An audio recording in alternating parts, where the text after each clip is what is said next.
Durante casi 1000 años, el castillo de Windsor ha sido el hogar de los reyes y reinas de Inglaterra. Desde esta antigua fortaleza cercana a Londres, la reina Victoria reinaba un vasto imperio en expansión, del que se decía que nunca se ponía el sol. Pero en 1861, cuando ya llevaba 24 años de reinado, empezaron a descender las sombras. La muerte arrebató a la reina a su querido esposo, el príncipe Alberto. Victoria ordenó que su vestidor fuera preservado como un santuario.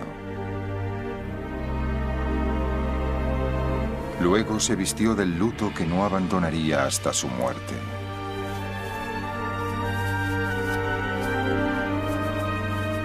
Pero la pérdida de Alberto tendría unas consecuencias más profundas. Precipitaría a la reina y a sus grandes estadistas en una lucha titánica por el corazón y el alma de su imperio.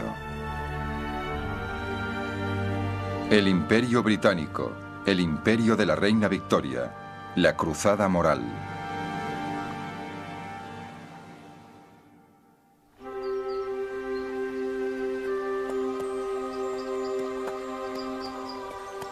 La reina Victoria se había inspirado en las ideas del príncipe Alberto y particularmente en su visión de Camelot, el legendario reino del rey Arturo. Según la leyenda, Arturo gobernaba un imperio cuya grandeza era juzgada no por la extensión de sus conquistas, sino por la creencia de que el fuerte debe servir al débil, el bien debe triunfar sobre el mal y la grandeza debe ponerse al servicio de lo justo. Alberto esperaba que estos principios fueran la luz que guiara a Victoria y su pueblo. Pero en los años que le siguieron, este sueño se vería truncado cuando la reina, sola y más vulnerable, permitió que el imperio siguiera un camino muy distinto, un camino que la llevaría a traicionar los ideales de Alberto. Después de la muerte de Alberto, Victoria cambió. En los días de Alberto, su idea de civilizar el mundo significaba llevar al pueblo el comercio, la educación, el progreso y un mejor nivel de vida. Pero Victoria dejó de interesarse por ello. Victoria quería que Inglaterra dominara, que fuera preeminente. Pensaba que el destino de Gran Bretaña era gobernar la mayor parte del mundo. El imperio de Victoria había nacido más por accidente que intencionadamente. Era un imperio basado en el comercio, y para mantenerlo, los británicos habían adquirido bases navales, estaciones de carbón y colonias por todo el mundo. A mediados del siglo XIX, Gran Bretaña se había convertido en la nación más rica y poderosa del planeta. Habían iniciado la era del vapor. Fabricaban más de la mitad de los productos industriales del mundo y 3/4 partes del comercio mundial se llevaba a cabo en barcos británicos. Pero a pesar de su éxito, las ciudades de Victoria estaban sumidas en la pobreza y las privaciones. Sin embargo, sus súbditos, ricos y pobres, estaban unidos en la creencia de que Dios los había elegido para una misión especial: exportar no solo los productos de su industria, sino también sus ideas de gobierno, ley y moralidad. Gran Bretaña era una democracia, y los británicos querían saber por qué su gobierno se comportaba de determinada forma. Si adquiría más territorios, si participaba en guerras, querían conocer la razón. Y la razón era el desarrollo de la antigua idea de Gran Bretaña como agente de la civilización. Gran Bretaña llevaba la paz, el orden y la estabilidad a las regiones más lejanas del mundo.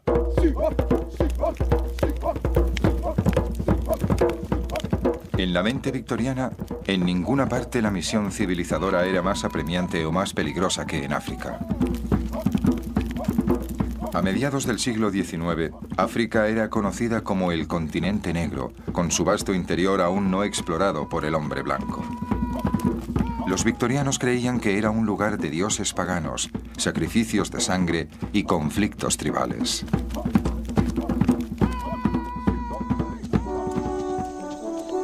Inspirados por la visión de Alberto de Camelot, los hombres y mujeres de la Sociedad Misionera de Londres viajaron hasta África en una cruzada para conseguir conversos para el Dios cristiano. Firmes en su creencia de que estaban civilizando el continente, entre ellos había un hombre cuyos viajes al corazón de África le convertirían en el explorador más famoso de la era victoriana. Se llamaba David Livingstone, un escocés nacido en una familia de cristianos pobres pero apasionados. Trabajó en un molino de algodón desde los 10 años y se pagó los estudios en la Facultad de Medicina.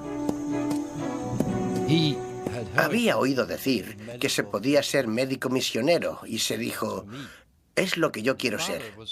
Su padre estaba en contra. Decía, médicos solo piensan en sus honorarios. Pero él estaba entusiasmado con la idea de predicar el Evangelio. Y por el hecho de trabajar como médico y misionero, no solo se ocuparía de su espíritu, sino también de su cuerpo.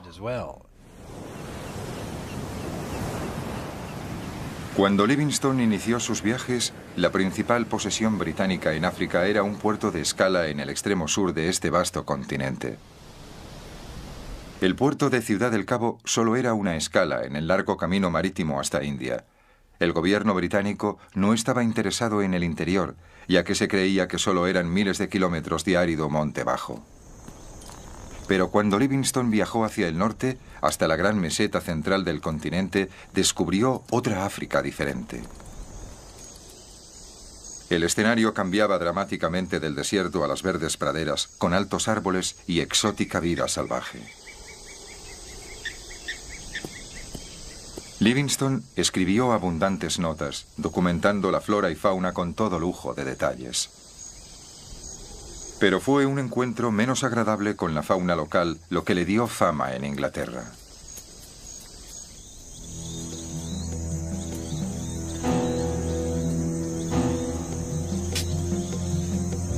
El doctor estaba trabajando en una zanja de irrigación cuando le advirtieron de que unos leones se estaban acercando al campamento. Corrió para ayudar a sus colegas, pero vio que él era el objetivo del ataque del león.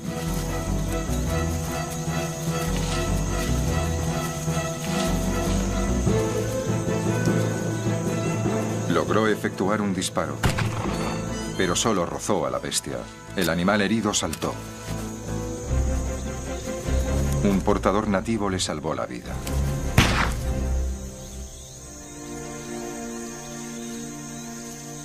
Pero Livingstone tenía múltiples magulladuras y un brazo roto.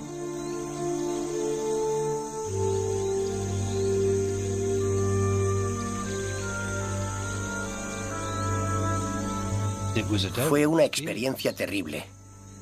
El brazo no solo estaba roto, estaba destrozado.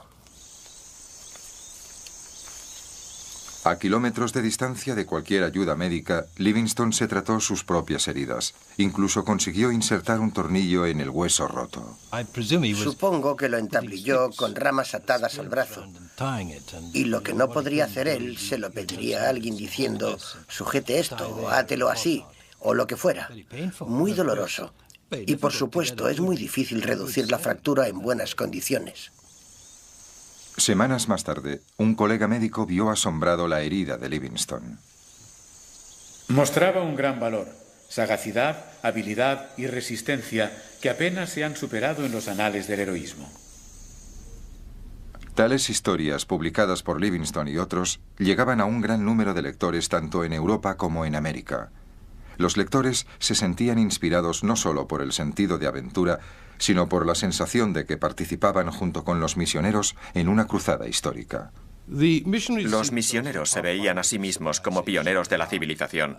Eran como Livingstone, también podían ser exploradores. El otro valor de los misioneros era que conformaban un vínculo directo entre el imperio y la gente de la calle. En las iglesias se rezaba por ellos. Muchas iglesias y capillas contaban con sus propios misioneros que les envían noticias regularmente y a los que enviaban dinero.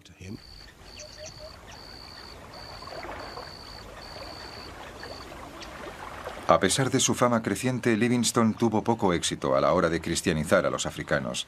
Solo se tiene noticia de una conversión, el bautismo de un jefe llamado Sechele.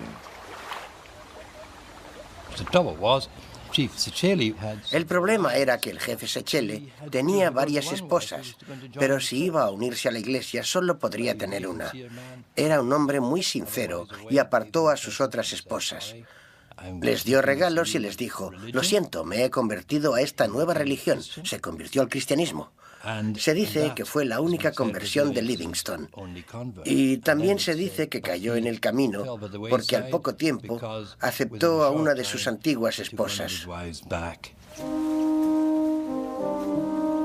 Cuando el jefe cayó, Livingstone se sintió desolado, pero continuó su lucha por llevar la medicina y el cristianismo a África. Sufrió innumerables privaciones, calor, lluvia y barro. El miedo constante de ser atacado por animales o tribus hostiles, la deserción de sus propios hombres y las enfermedades.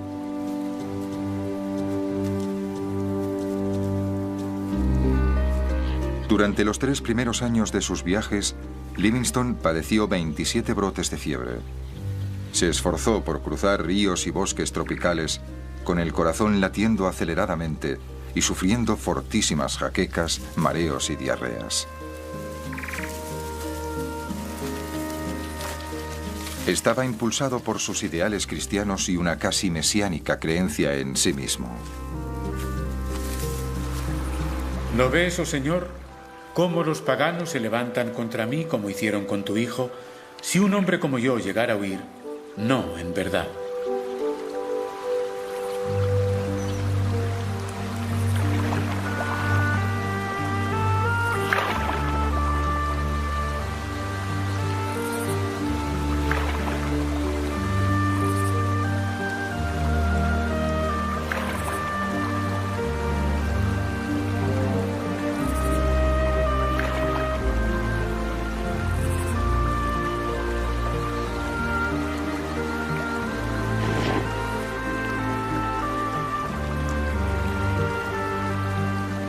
Después de pasar 15 años explorando, Livingstone hizo su descubrimiento más espectacular.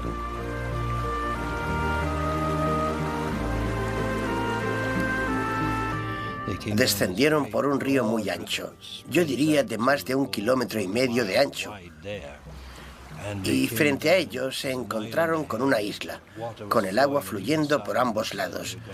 Y se dirían: vamos a llegar a la isla o el agua nos arrastrará por uno u otro lado. Pero llegaron a la isla. Y al mirar vio esa enorme catarata, la cortina de agua más grande del mundo.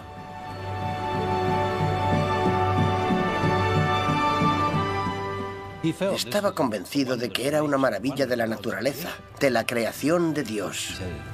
Dijo: los ángeles en sus vuelos habrán visto cosas así.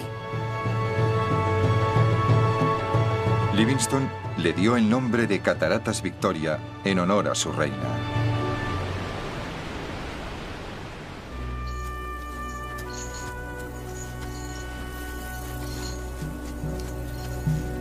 Livingstone continuó su viaje hacia el norte, donde vio un espectáculo que iba a cambiar su misión.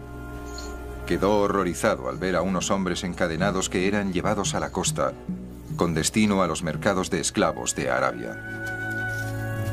Lo que he visto, los incidentes más comunes del tráfico de esclavos, es tan nauseabundo que me esfuerzo por borrarlo de mi mente. Pero las escenas de los esclavos aparecen espontáneamente, despertándome en plena noche, horrorizado por su realismo. La esclavitud había sido prohibida en el Imperio Británico en 1833 y la Marina Real intentaba interceptar los barcos de los negreros con destino a Estados Unidos. Pero el comercio de esclavos continuaba incontestado en el África Oriental. Livingstone tomó la determinación de que Gran Bretaña librara al continente de lo que él llamaba la herida abierta del mundo.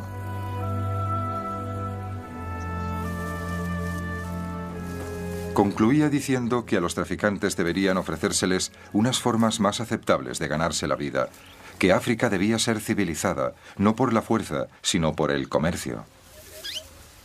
Mi deseo es abrir un camino por África por el que pueda transitar la civilización y el cristianismo.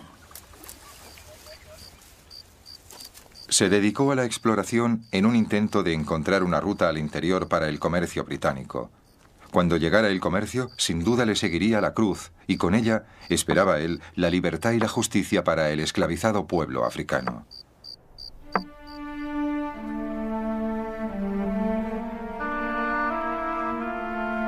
Livingstone apeló al espíritu de cruzada que prosperaba en la Gran Bretaña de Victoria. Un espíritu que se encarnaba en el nuevo edificio del Parlamento en el corazón de la capital británica. El príncipe Alberto había pasado los últimos 10 años de su vida supervisando la decoración de lo que él consideraba un templo de los valores de la civilización, buen gobierno, ley y religión cristiana. En el corazón del edificio se encuentra la Robing Room, la sala de las vestiduras, en la que la reina se viste con las vestiduras de soberana para la apertura del Parlamento. Aquí, en toda su gloria, se plasmaba la visión que Alberto tenía de Camelot. Los cuadros que encargó serían un recordatorio permanente de la leyenda del rey Arturo. Estas figuras heroicas serían modelos a seguir para soldados y científicos, exploradores y misioneros que extenderían los valores británicos por todo el mundo. Pero cómo extender dicha visión fue una cuestión muy discutida.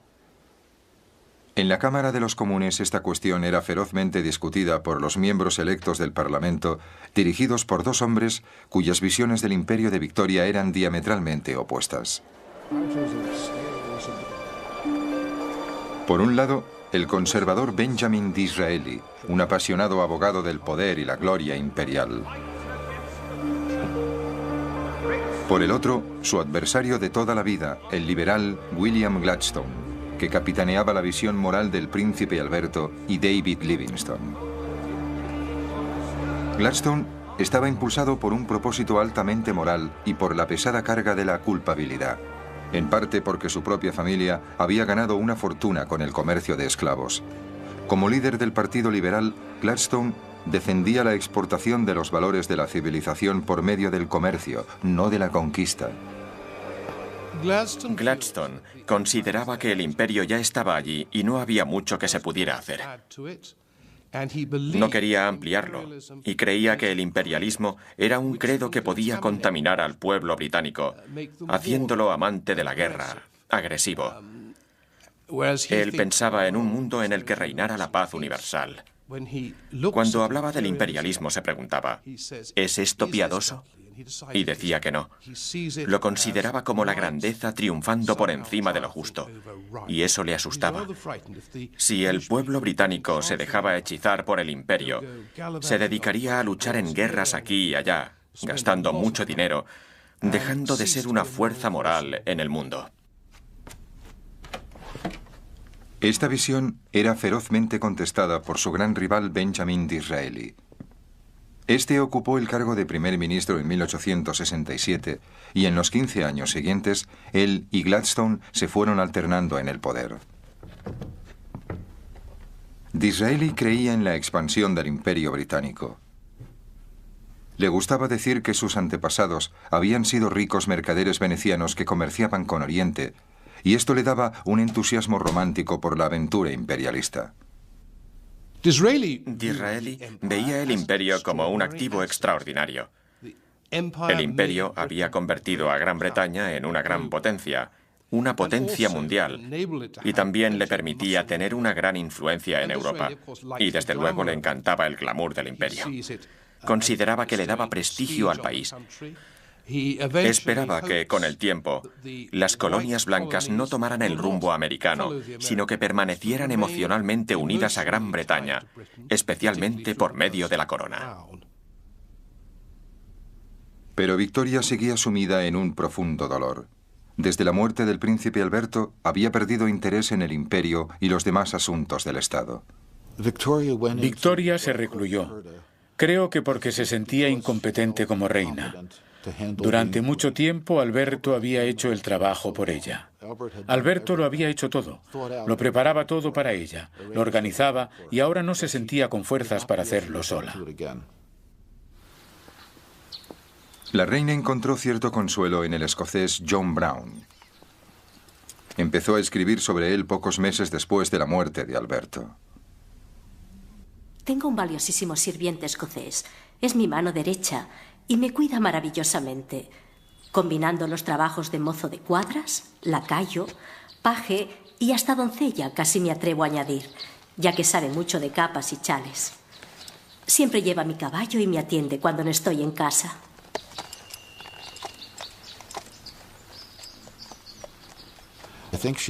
Creo que también disfrutaba de que la cogía entre sus brazos para que montara en su caballo y para que desmontara. Por primera vez desde Alberto, un hombre fuerte y fornido la estrechaba entre sus brazos. Creo que sexualmente no llegaron más lejos que eso, pero a ella le encantaba. Para consternación de su familia y su gobierno, la reina y su sirviente escocés llegaron a ser inseparables. Una sección de la prensa y el público la llamaban señora Brown, y su ausencia en los actos públicos era ampliamente condenada. Se publicaban caricaturas en los periódicos mostrando un trono vacío. También había editoriales sobre ello. ¿Por qué gastamos tanto dinero en mantener a la familia real? Porque la familia real era el símbolo del imperio y de Gran Bretaña. Y aquí no tenemos. Fue Disraeli quien reavivaría el interés de la reina en los asuntos públicos. Su relación con Victoria había empezado mal. Ella lo veía como un advenedizo, un oportunista, lo que los británicos llamarían un trepa. Pero Disraeli, con su considerable encanto, se propuso ganar su amistad. Sus comunicados oficiales dirigidos a ella estaban salpicados de rumores sociales e ingeniosas anécdotas. Parte del trabajo de Disraeli como primer ministro era redactar un informe para la reina de lo ocurrido en el Parlamento, así como en el gabinete. Y las cartas de Disraeli para la reina estaban llenas de maravillosos detalles y rumores ciertamente muy indiscretos. Probablemente le decía a la reina mucho más de lo que debía, especialmente sobre división de opiniones. Mucha gente, los primeros ministros, redactan estas cartas muy breves y en tono muy oficial, pero las cartas de Disraeli para Victoria estaban llenas de declaraciones de afecto, amor y lealtad, muy empalagosas, pero a la reina Victoria le encantaban.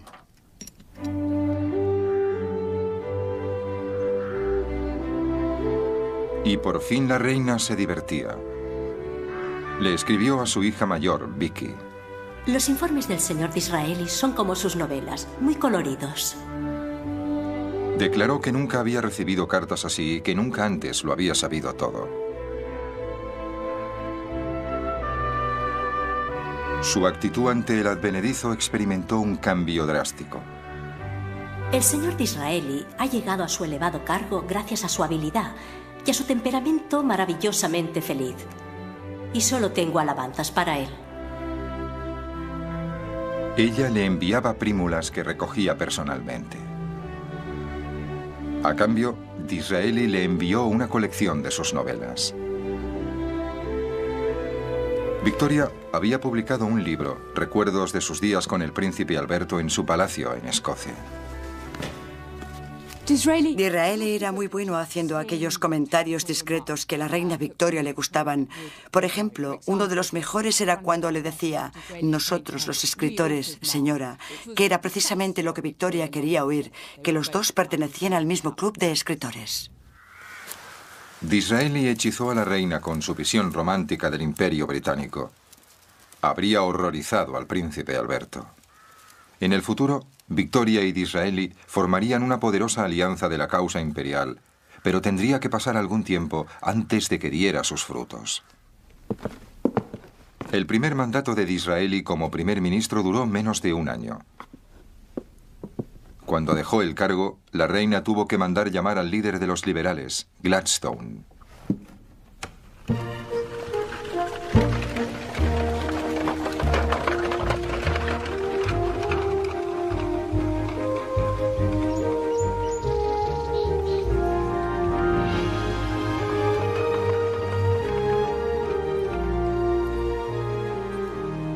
Al principio, Gladstone le gustaba a Victoria.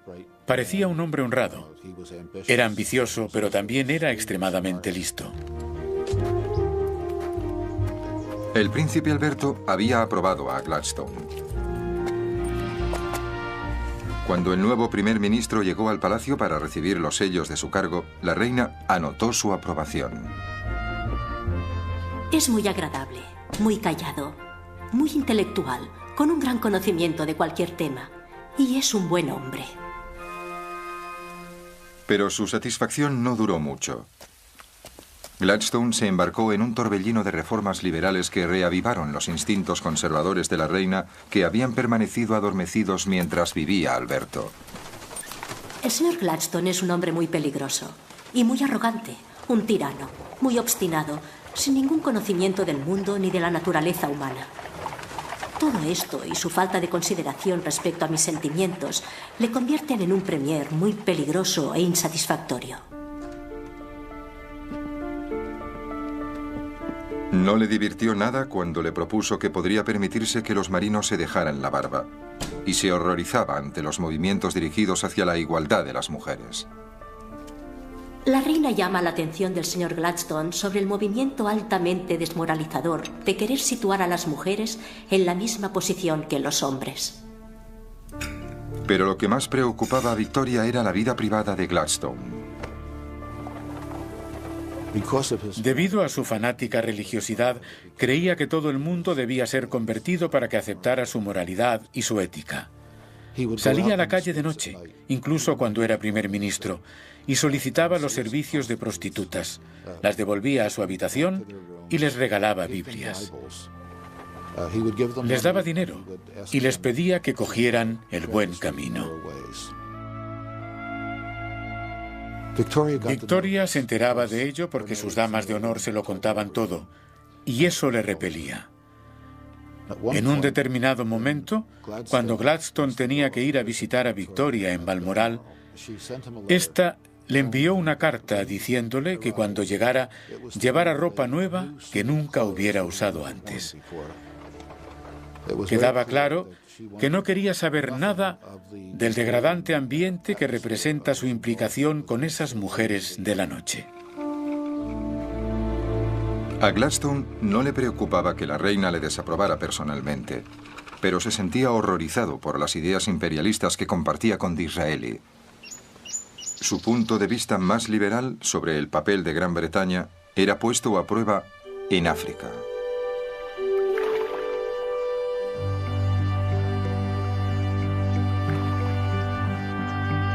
David Livingstone había vuelto a su continente negro.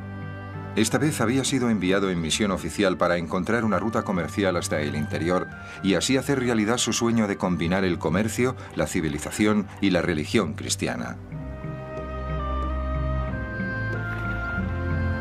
Con ese fin, recibió generosos fondos del gobierno británico y fue acompañado por 6 científicos británicos y su esposa Mary, también una devota misionera. Livingstone creía que el río Zambeze podría ser una gran vía fluvial para los productos industriales británicos. Pero mientras seguían el río, la expedición se encontró con peligrosos rápidos.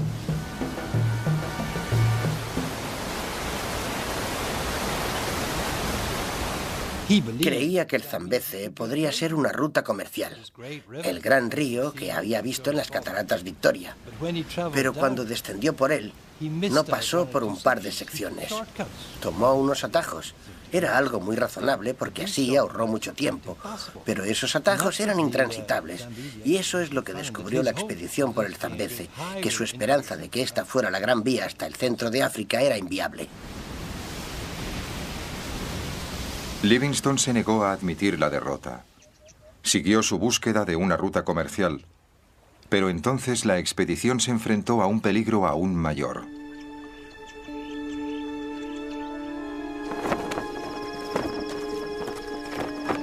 A pesar de los repetidos ataques de malaria, Livingstone había rechazado el peligro que representaban las enfermedades. No percibo una mayor mortalidad entre los misioneros, hombres educados y prudentes que pueden, si quieren, adoptar las adecuadas medidas higiénicas. Pero este optimismo daría lugar a la tragedia.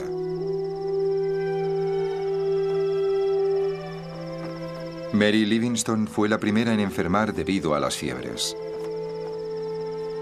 El 29 de abril de 1862, Livingstone escribió a su madre: Mi querida compañera, a quien he amado y apreciado tanto durante 18 años, ya está con Jesús. Fue una buena esposa, una buena madre y una buena cristiana. Siento un gran dolor y lloro amargas lágrimas.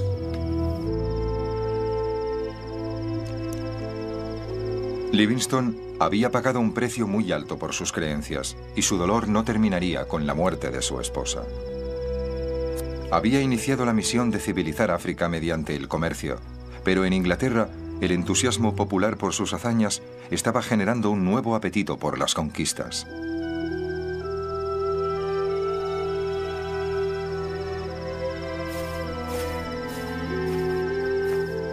La expedición de Livingstone había fracasado. Las enfermedades habían causado la muerte de 12 de sus compañeros y no había conseguido ninguno de sus objetivos. Livingstone fue llamado por el gobierno británico y regresó a Inglaterra para enfrentarse a mordaces ataques en la prensa. Nos prometió algodón, azúcar, índigo y no tenemos nada. Nos prometió comercio y no hay comercio. Nos prometió conversiones y no se ha conseguido ninguna. En una palabra, miles de libras aportadas por las universidades y por el gobierno solo han producido resultados negativos. Disraeli estaba de acuerdo en todo, y muy pronto vio la oportunidad de promover su propia visión del imperio.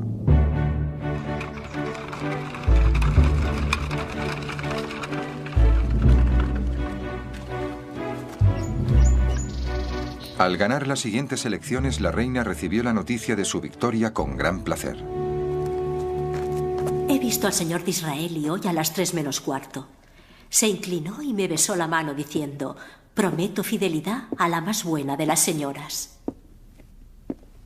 El hombre encantador y elocuente volvía a tener el poder, como una vez le confió a un amigo. Habrás oído decir que me llaman adulador, y es cierto. A todo el mundo le gusta que le adulen y cuando se trata de la realeza hay que emplearlo a grandes dosis. A Disraeli le encantaba estar en compañía de mujeres y sabía cómo adularlas. Creo que con la reina Victoria entendió que se encontraba sola y supo cómo seducirla y adularla. Y lo que es aún más importante, Disraeli consiguió animarla para que participara más activamente en los asuntos públicos. Como resultado de ello, la reina Victoria se convirtió en su aliada, especialmente cuando era primer ministro. Creo que eso fue absolutamente crucial para el éxito del gobierno de Disraeli. La monarquía le apoyaba. Disraeli se lanzó a incrementar el prestigio de Gran Bretaña y a extender el imperio de Victoria. Y al año de ser nombrado primer ministro, el destino le ofreció una gran oportunidad. Solo 5 años antes se había abierto a través del desierto egipcio el Canal de Suez. Permitía que los barcos oceánicos pasaran del Mediterráneo al Mar Rojo, uniendo Europa con Oriente. Para Gran Bretaña, era la arteria vital para llegar a su mayor posesión imperial.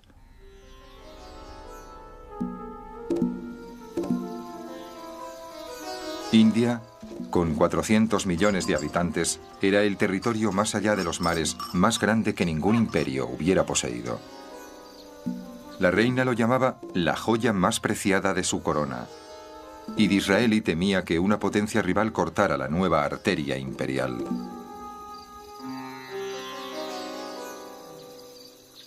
El Canal de Suez era absolutamente vital para el Imperio Británico. Si lo prefieren, Suez era la yugular del Imperio Británico. Era a través del Canal de Suez que las rutas a India, las rutas más cortas a India, tan estratégicamente importantes, se mantenían. Para Disraeli era muy importante y creo que en eso tenía razón. Gran Bretaña debía controlar el Canal de Suez.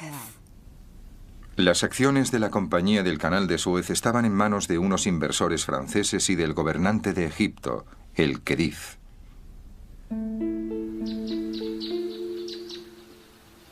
El Khedive había gastado la riqueza de Egipto en palacios, museos y ferrocarriles. Ahora estaba endeudado con bancos de Londres y París. Parecía que el canal no pagaría dividendos hasta dentro de unos años y él necesita fondos desesperadamente.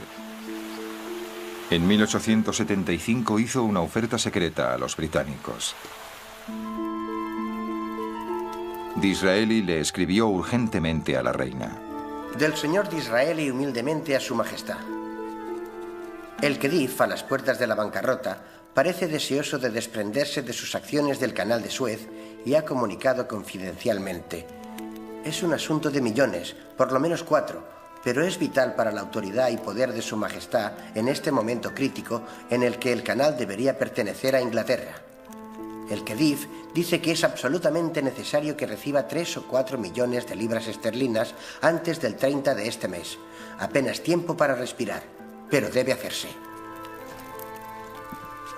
La reina contestó al día siguiente enviándole un telegrama aprobando su decisión, pero admitiendo que sería difícil de organizar. Normalmente el Parlamento habría podido concederle un crédito al gobierno, pero había terminado el curso parlamentario y el consorcio francés ya había pujado por las acciones. Disraeli envió a su secretario privado a buscar ayuda a un viejo amigo. El barón Rothschild era el jefe de una gran familia de banqueros y uno de los hombres más ricos del mundo. El secretario le explicó que Disraeli necesitaba 4 millones de libras, el precio de las acciones del Khedive en el Canal de Suez. ¿Cuándo?, preguntó Rothschild. Mañana, respondió el secretario. Rothschild cogió un grano de uva, escupió las pepitas y dijo: ¿cuál es la garantía? El gobierno británico, fue la respuesta. Los tendrá, dijo el barón.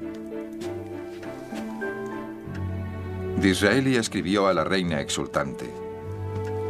Acaba de resolverse. Es suyo, señora. El gobierno francés ha sido superado y todas las acciones del Khedive son ahora suyas.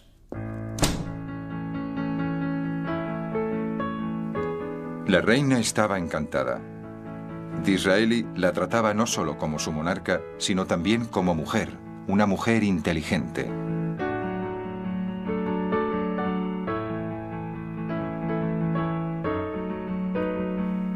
Cuando se cerró el acuerdo del canal, escribió en su diario: Seguridad total para India. Algo extraordinario. El señor Disraeli ha dicho que mi apoyo ha sido de gran ayuda. Su mente es más despierta y su comprensión de las cosas, grandes y pequeñas, más rápida que la del señor Gladstone. Gladstone se oponía enérgicamente al acuerdo porque creía que arrastraría a Gran Bretaña a un mayor compromiso imperial. Tenía razón. El Canal de Suez arrastraría aún más a Gran Bretaña a la turbia política de Oriente Medio. La región estaba dominada por los turcos, pero muchos de sus pueblos se rebelaban contra ellos. Enfrentados a rebeliones en todos los sectores, los turcos recurrieron a las matanzas masivas.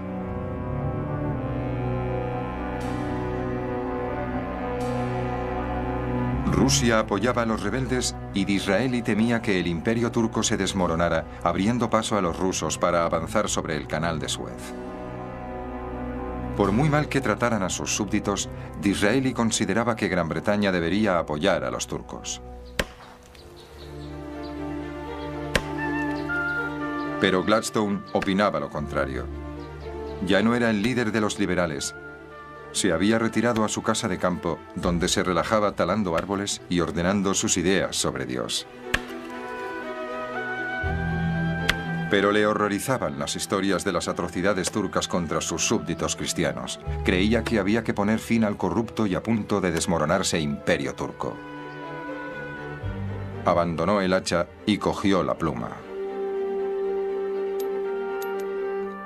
No hay ni un solo caníbal en las islas de los mares del sur que no se sintiera indignado por la narración de lo que se ha hecho. Que los turcos terminen con sus abusos de la única forma posible, principalmente acabando con ellos. Su total desaparición, esta bendita liberación, es la única satisfacción que podemos hacer al recuerdo de las montañas y montañas de muertos, de la pureza violada de matronas, doncellas y niños.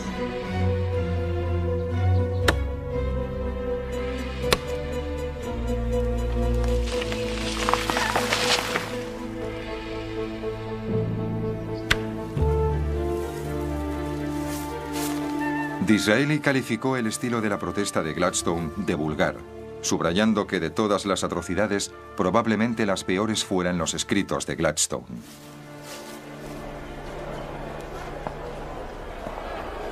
Pero Gladstone había captado el sentir del pueblo y en la Cámara de los Comunes Disraeli se vio obligado a elegir mejor sus palabras. Nuestro deber en este momento crítico es mantener el imperio de Inglaterra. No aceptaremos ningún movimiento, aunque de momento pudiera proporcionar una cierta tranquilidad y una falsa prosperidad que ponga en peligro la existencia del imperio. Disraeli respaldó sus palabras con acciones. Cuando los rusos avanzaban hacia la capital turca, él envió una flota británica, encabezada por el acorazado más poderoso del mundo, el HMS Devastation. La opinión pública se inclinó por Disraeli.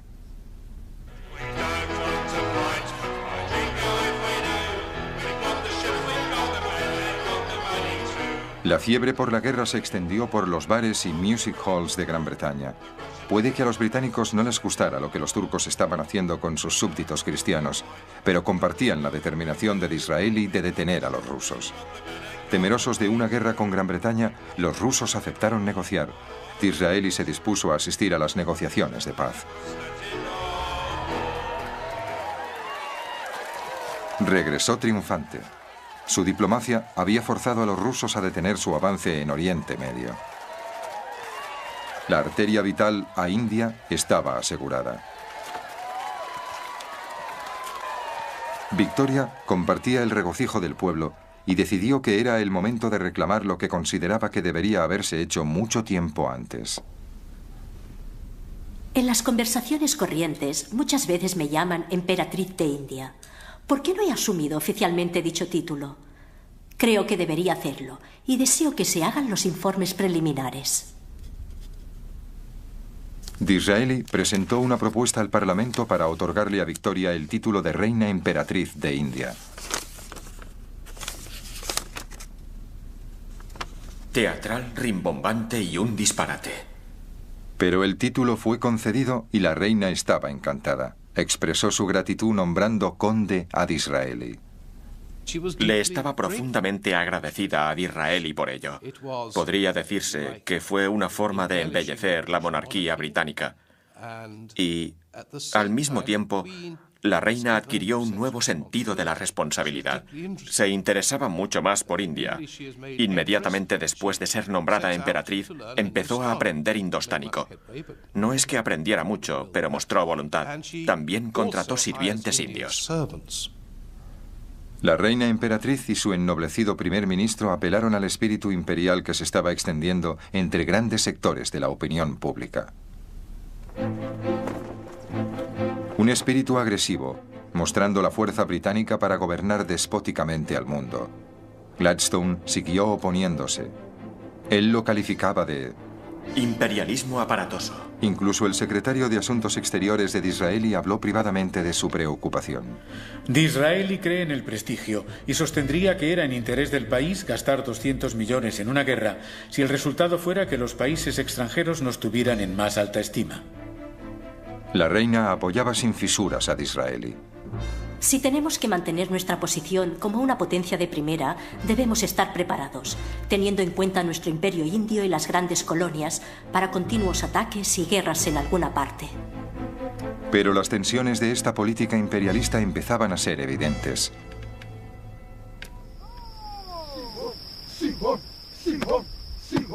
Las tropas británicas en el sur de África se habían encontrado con la nación de guerreros más poderosa del continente, los zulúes.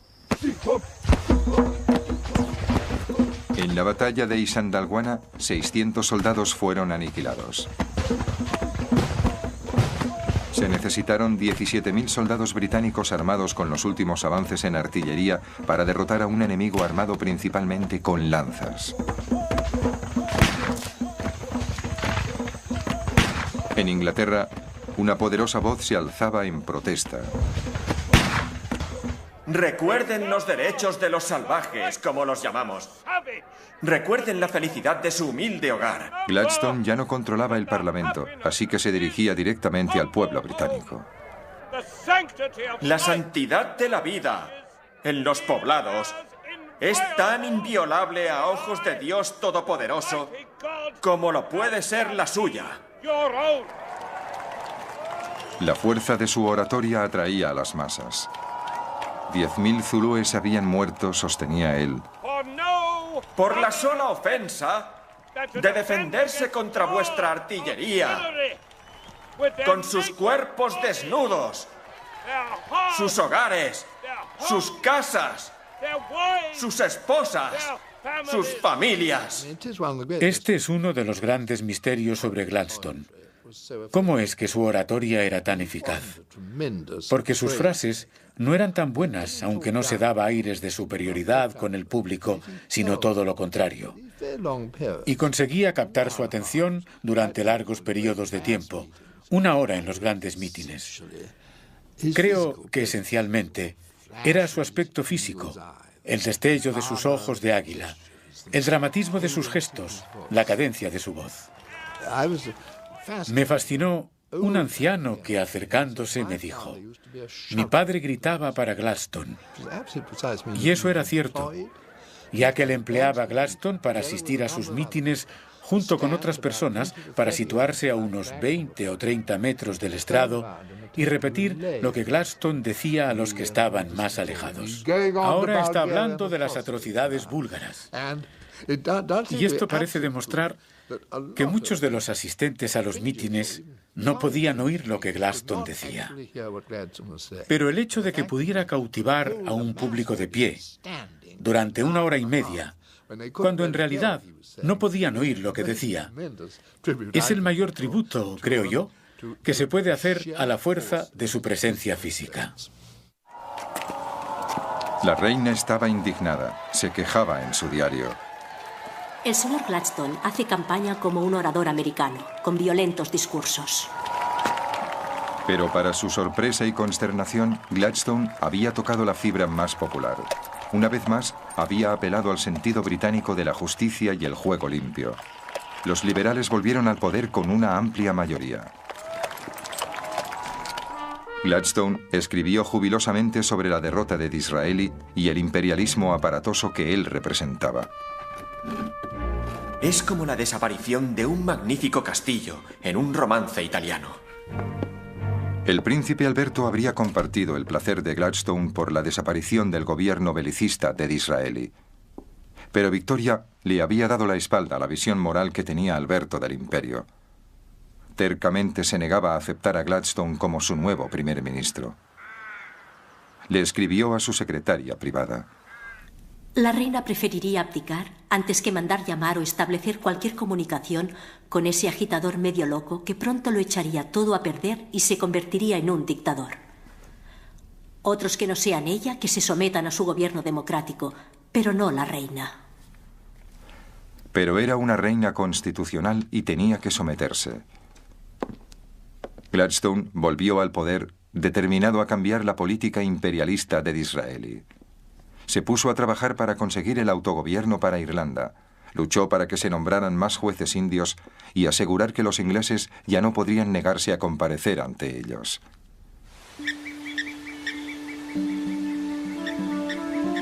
Pero en África, Gladstone poco podía hacer para detener el hambre del pueblo por las conquistas, un hambre alimentado por las últimas aventuras de David Livingstone. Livingstone había regresado a África en busca de las fuentes del Nilo. Durante 5 años desapareció sin dejar rastro e incluso su necrológica apareció en la prensa. No hay duda de que viajar por África se le había metido en la sangre. Pero también creía que si conseguía el éxito, recuperaría la credibilidad. Demostraría ser la persona que había explorado y encontrado las fuentes del Nilo. Y eso daría credibilidad a sus puntos de vista sobre la esclavitud y el desarrollo de África hasta el cristianismo por medio del comercio. Pero en ese momento estaba realmente enfermo. Sangraba, sufría ataques de malaria y disentería. Tenía hemorroides. Era un hombre muy enfermo. Un periodista, Henry Morton Stanley, fue enviado a África por un periódico americano con la orden de encontrar al misionero perdido. Stanley se abrió paso entre tribus en guerra, impulsado por los rumores de gente que decía haber visto a Livingstone. Pasados 7 meses, por fin encontró el remoto puesto comercial situado en el interior.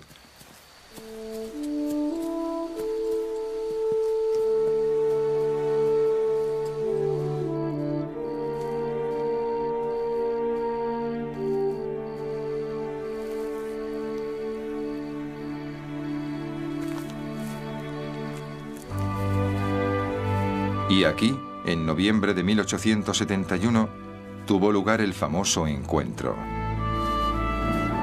¿El doctor Livingstone, supongo? Tanto si las inmortales palabras fueron reales o producto de la ficción, Stanley había encontrado a su hombre. La noticia recorrió el mundo.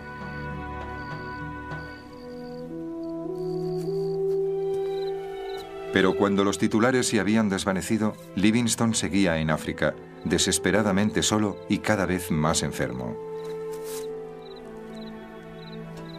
Cercana ya a su muerte, escribió una última carta suplicando al mundo que aboliera el comercio de esclavos. Lo único que puedo añadir en mi soledad es que la bendición del cielo caiga sobre todos aquellos americanos, ingleses o turcos que ayuden a curar la herida abierta del mundo.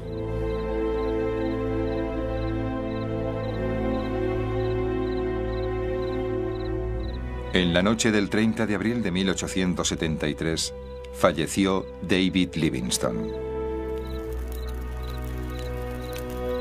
Su cuerpo fue envuelto en un sudario de corteza de árbol y cálico para realizar el largo viaje hacia Inglaterra. Pero antes, los sirvientes de Livingstone le extirparon el corazón y lo enterraron bajo un árbol para que siempre permaneciera en África.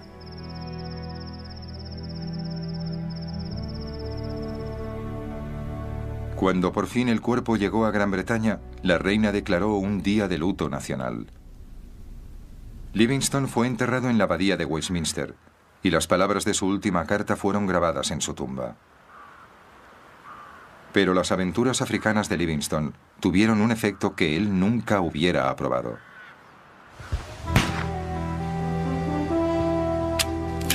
La entrada en el continente negro de misioneros, comerciantes y exploradores dio inicio a una carrera colonial que sería conocida como la lucha interimperialista por África. La presión para que Gran Bretaña participara en esta lucha por la tierra haría tambalear todas las resoluciones de Gladstone para evitar ulteriores compromisos imperialistas, y llevaría a que reina y primer ministro se odiaran mutuamente y aseguraría que el último acto del drama del Imperio de Victoria fuera espectacular y sangriento.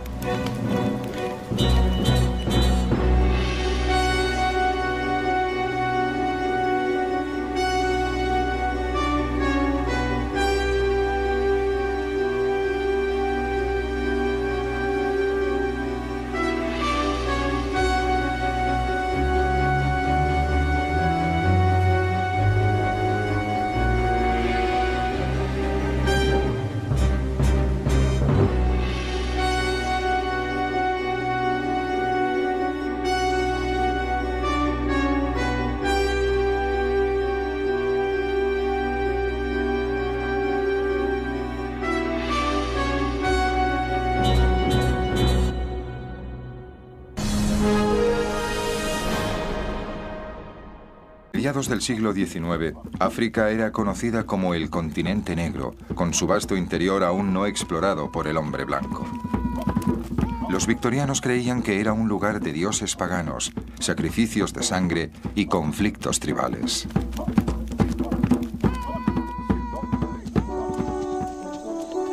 Inspirados por la visión de Alberto de Camelot, los hombres y mujeres de la Sociedad Misionera de Londres viajaron hasta África en una cruzada para conseguir conversos para el Dios cristiano. Firmes en su creencia de que estaban civilizando el continente, entre ellos había un hombre cuyos viajes al corazón de África le convertirían en el explorador más famoso de la era victoriana. Se llamaba David Livingstone, un escocés nacido en una familia de cristianos pobres pero apasionados. Trabajó en un molino de algodón desde los 10 años y se pagó los estudios en la Facultad de Medicina. Había oído decir que se podía ser médico misionero y se dijo, es lo que yo quiero ser. Su padre estaba en contra. Decía, médicos, solo piensan.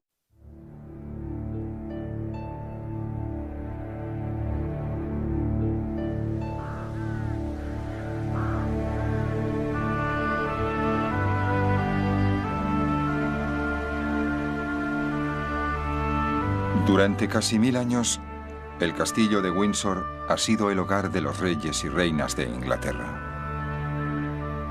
Desde esta antigua fortaleza cercana a Londres, la reina Victoria reinaba un vasto imperio en expansión, del que se decía que nunca se ponía el sol.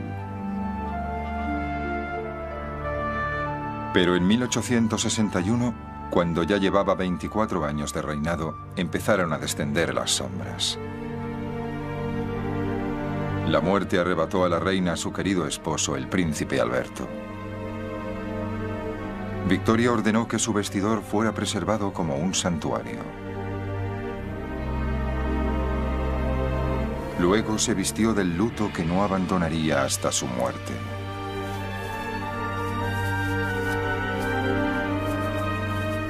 Pero la pérdida de Alberto tendría unas consecuencias más profundas. Precipitaría a la reina y a sus grandes estadistas en una lucha titánica por el corazón y el alma de su imperio. El Imperio Británico, el imperio de la reina Victoria, la cruzada moral.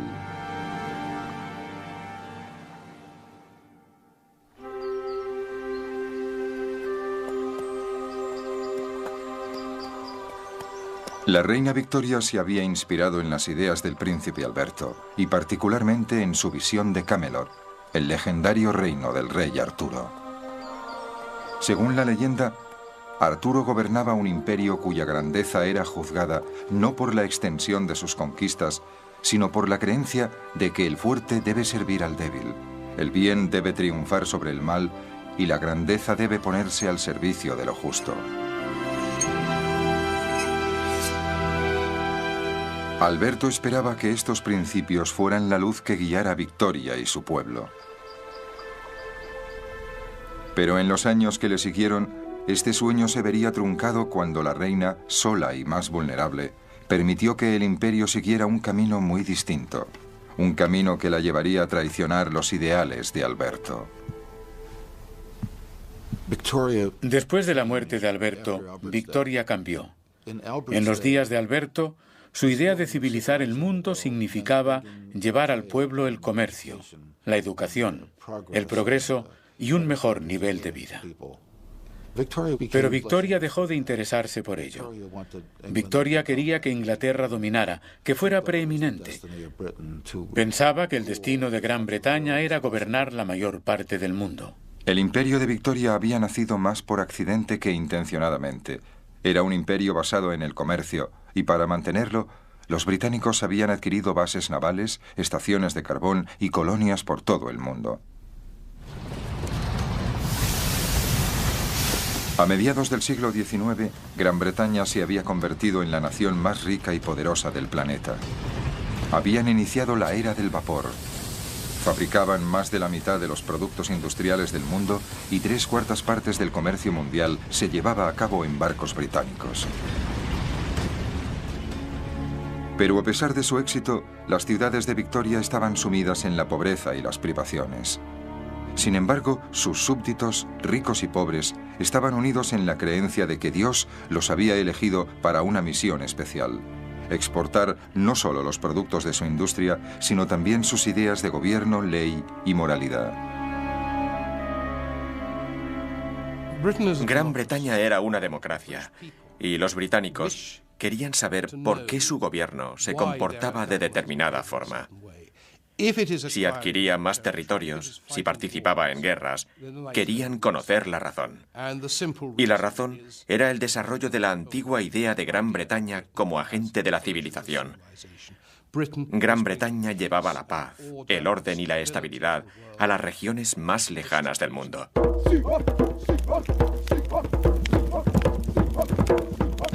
En la mente victoriana, en ninguna parte la misión civilizadora era más apremiante o más peligrosa que en África.